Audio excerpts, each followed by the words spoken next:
This is an addendum to a DVD series and book that I wrote called The New Apostolic Reformation. What is it and where is it going? And I wrote that back in 2004.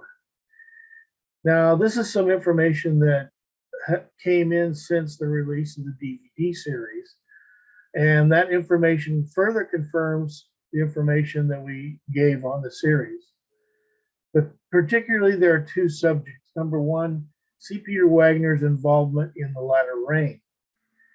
C. Peter Wagner wrote a letter to my friend Dr. Orrel Steinkamp on June 5th, 2001. Before Orrel wrote his article called Spiritual Warfare Evangelism, How Did We Get Here? In the Plumbline, Volume 6, Number 5, November, December 2001. Now, here's the salient quote from that article. Quote, today, many people being introduced to territorial spiritual warfare evangelism have no knowledge of the genesis of those practices. Perhaps one of the most surprising examples of this is found in a letter addressed to me from the leading proponent of the territorial spiritual warfare, C. Peter Wagner. In response to an article of mine that Wagner found on the net, he wrote me a personal letter. The tone of the letter is very amiable and is a model of how we should all interact with Christians with whom we disagree. However, the startling revelation in the letter is that he admits to no knowledge whatsoever regarding the latter rain and its teachings. He states, so I never heard of the latter rain, kingdom now, manifest sons of God, or any of those things. Now, since I've become an advocate for contemporary apostles and prophets, all of these things have been coming up, but I haven't had any historical hook to hang them on. I've asked Bill Hamon, and he's tried to explain it to me, but I never really was able to make sense of it until I read your article. Bishop Bill Hamon is clearly one of the few living links with the latter rain. In his writings, and especially his book, The Eternal Church, he clearly and accurately portrays the development of the latter rain from its beginning in the late 40s to its current expression today. Reading Hamon's book would give anyone all the information needed regarding this teaching. However, in a conference called Global Harvest Ministries Presents Apostolic Church Rising, held at the Atlanta Metropolitan Cathedral in Atlanta, Georgia, June 14 through 16, 2001, C. Peter Wagner claimed he was drawn into the process and started hearing about the latter rain back in 1993. Click on the following link to go to that MP3 file where you can listen to that excerpt. You're going to need Winamp or Windows Media Player or something like that to listen to it. For those of you who can't access an MP3 file, here's a transcript of what I'm talking about. C. Peter Wagner said, now, like I say, 50 years ago, this process of coming to where we are now began after World War II, but it sputtered. And now we hear terms like the latter rain movement. We hear terms like the restoration movement. We hear terms like the shepherding movement. Maybe you don't even know anything about those terms because you've come into that later, like me. I mean, I didn't know anything about those movements. But these people in these movements now, latter rain, shepherding, restoration, all of that, they were the pioneers, everybody, and pioneers are very important to get us to where we are now.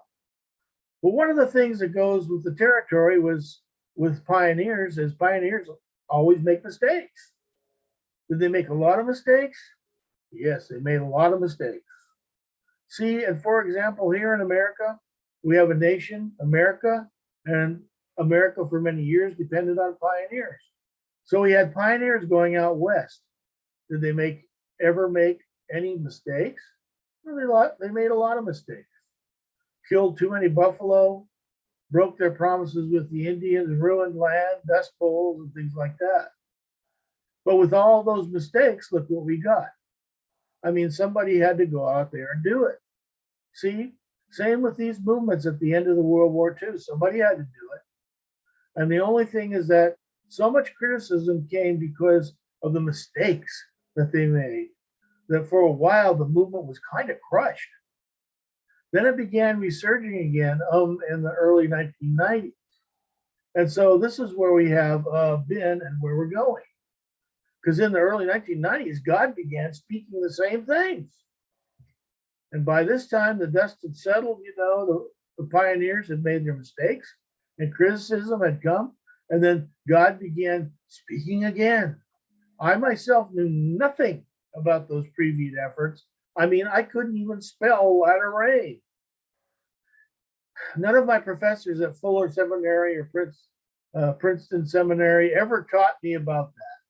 Congregational churches didn't know anything about all that stuff that was happening. And but in 1993, then God drew me into the process and I began hearing about those things, even though I'd never experienced them now. Please note some items from the above. Latter rain heresy is likened to pioneers making mistakes. Latter rain heretics were only pioneers in the sense of pioneering age-old heresies into the 20th century. You know what? Heresy is not a mistake. It's a sin, and one we are to reject. Notice that Wagner claims God began speaking those latter rain things again. Does that mean that God speaks heresy? What was the reason these things were not taught in the Congregational Church and other places, though they've been taught at Fuller back in the 1970s on forward? Because the church generally recognized the tenets of the latter rain to be heresy.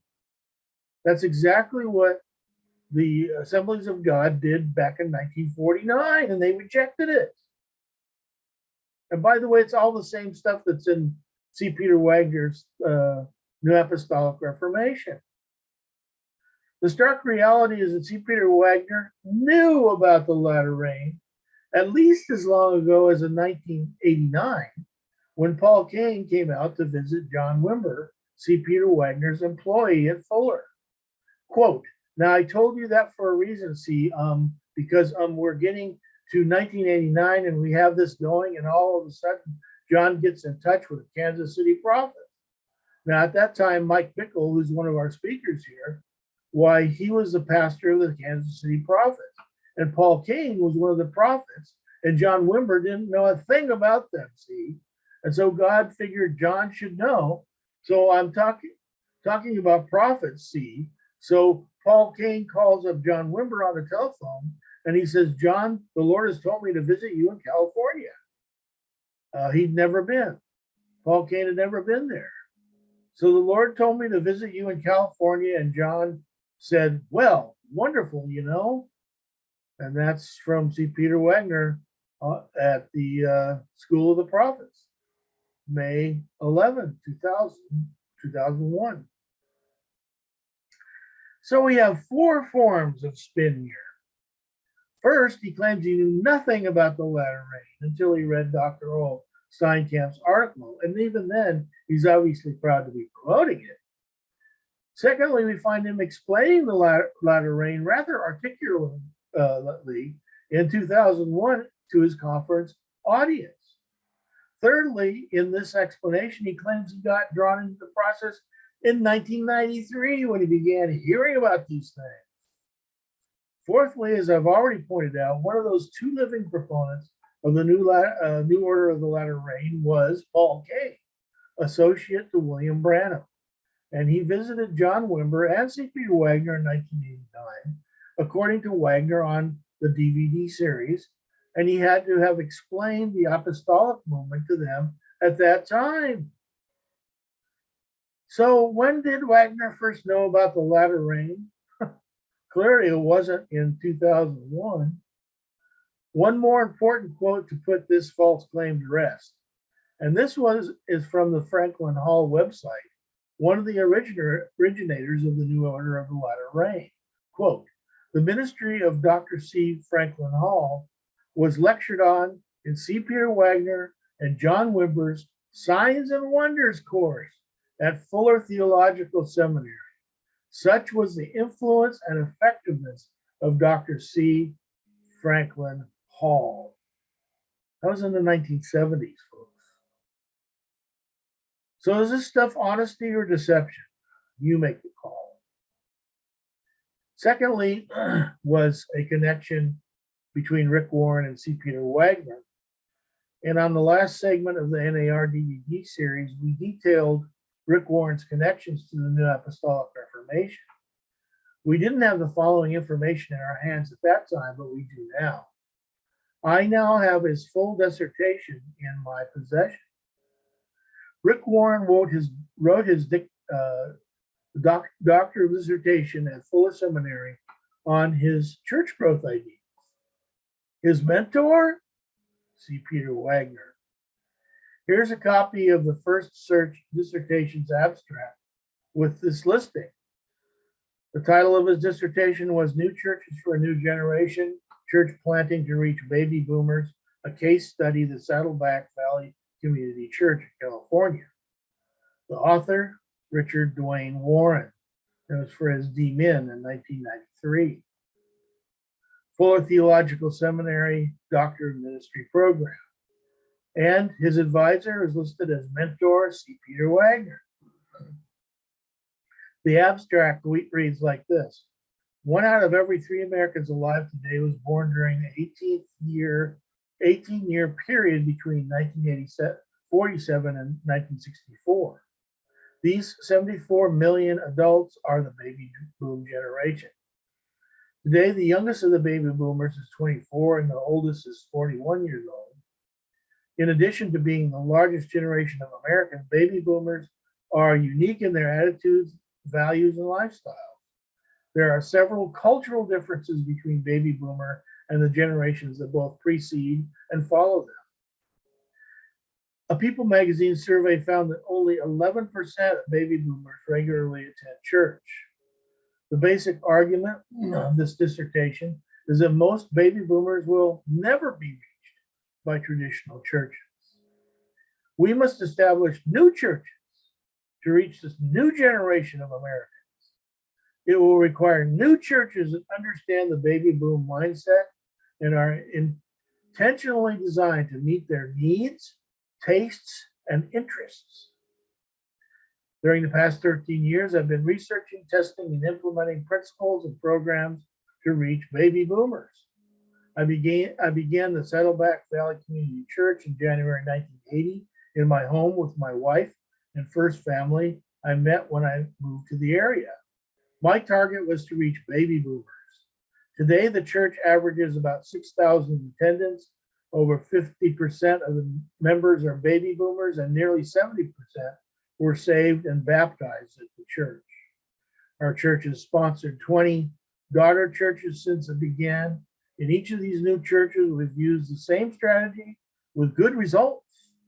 I believe the strategy we're developing at Saddleback is reproducible in other church starts. And this was listed as a dissertation. What he actually did, and he details in this dissertation, is he and the people that wanted to build his church went out to the surrounding community and took a survey with them.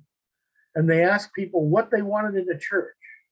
Now, they weren't just asking Christians, they were asking non-believers as well. So they got all that data like, oh, I'd like to have my latte while I'm I want to hear rock music. And they went back and they looked through everything and they tallied it all together and they made a church that met their felt needs. It's a word that they use, felt needs. Now we've seen this reproduced all over the place, all over the US and the world.